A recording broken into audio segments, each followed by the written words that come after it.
from the heart of Appalachia, and this is easily the most terrifying story. I live in the heart of Appalachia, where the mountains rise like jagged teeth against a bruised sky, and the woods weave a tapestry of shadow and secrets. This is the most terrifying story I've ever lived through. Memory that gnaws at my sanity, even now, years later. It was 2 or 3 years ago in southern West Virginia, where I've spent my life hemmed in by these ancient peaks. The night here isn't just dark. It's a living void, a blackness so thick it presses against your chest, whispering threats you can't quite hear. That night, I was with my friend Mark, holed up at my place, watching UFC fights flicker across the screen, playing Xbox, until the clock mocked us with its slow crawl past midnight. Boredom sank its claws in deep, so we grabbed our jackets and decided to walk a nearby trail to smoke a joint, something to jolt us awake. The trail wasn't long, but the woods around it were a fortress of twisted trees, their branches clawing at the sky like skeletal hands reaching from the grave. Halfway in, 30 minutes deep, we stopped under a canopy of rustling leaves to pack our joint. The air buzzed with a restless energy, heavy with the scent of damp earth and pine. That night, the forest was alive. Too alive. Past 1 a.m., the symphony of snapping twigs, rustling underbrush, and faint screeches from unseen throats felt unnatural, like the woods were trembling with a secret they refused to spit out. My skin prickled, but I brushed it off. Maybe a bear, a deer, something mundane stirring the night. We smoked, our laughter thin and forced until the forest fell silent. Not a gradual hush, but a sudden suffocating void. No crickets, no wind, just a stillness that crushed the air from my lungs. Then it came, a voice, slithering from the dark like a serpent, shaky and mocking, a warped echo of something humanoid but broken. It sounded like a child's toy left to rot in some abandoned cellar, crackling, robotic, stitching jagged sounds into a chant that wasn't quite words. My blood turned cold. Mark's face drained of color. We didn't speak, just ran, feet pounding the dirt, hearts slamming like trapped animals. But that voice clung to us. It didn't fade, didn't grow closer. It stayed, locked at the same volume no matter how far we fled, looping its eerie dirge like a taunt from the abyss. Shadows twisted in the corners of my eyes, tall, impossibly thin, flitting between trees like specters pacing our escape. I've known fear, but this was raw, primal, a certainty we were prey to something unholy. We sprinted until the trail's end loomed, bursting out into the open, gasping for air, tears stinging from the terror.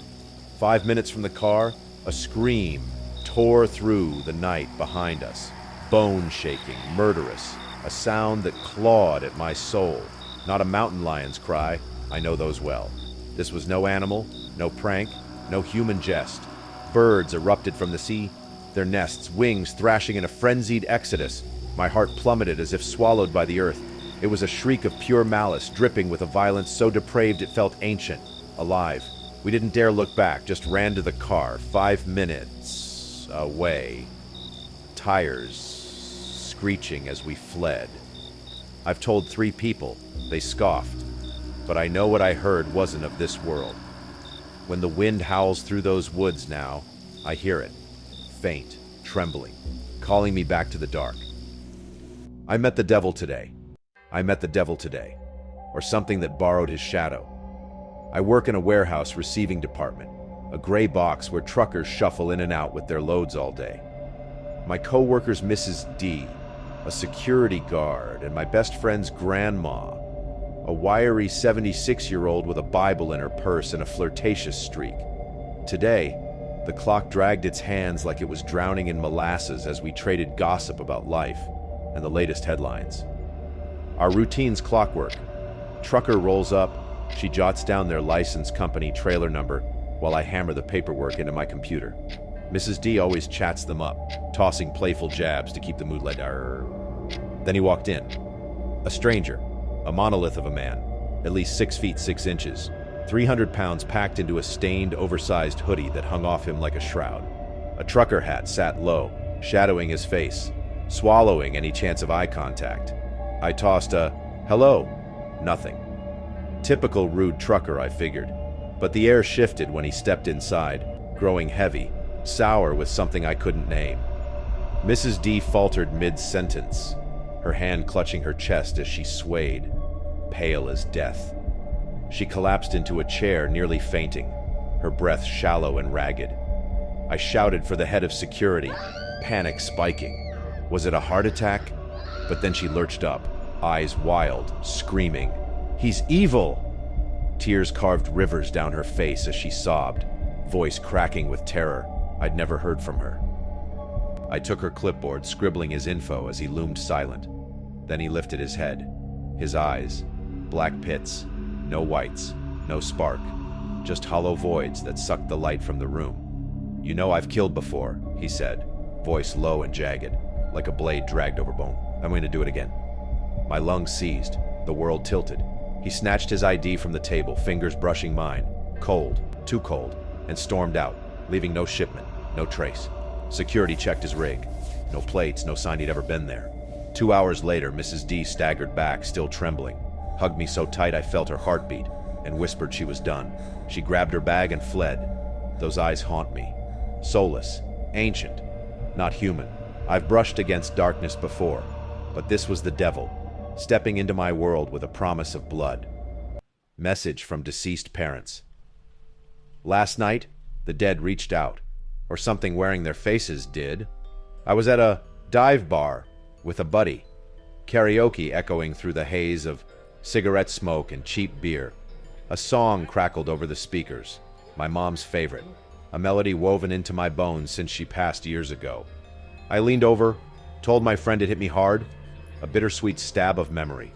We raised our glasses to her ghost and let the night roll on. 30 minutes later, in the grimy restroom, my phone buzzed.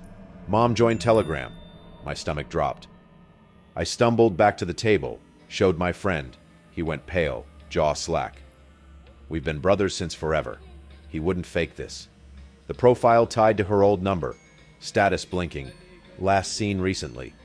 He pushed me to message it. Fingers trembling, I typed, "Who is this?" The reply snapped back, "Her father." My dad's been gone 5 years, buried beside her. I fired off another text. Silence. Now it reads, "Last seen a long time ago." The bar was a roar of noise. My phone couldn't have caught me mentioning her song. But that timing, that song, those words, it's a knot I can't untie. Were they calling me, reaching through the veil? Or was something else toying with me, mimicking their voices?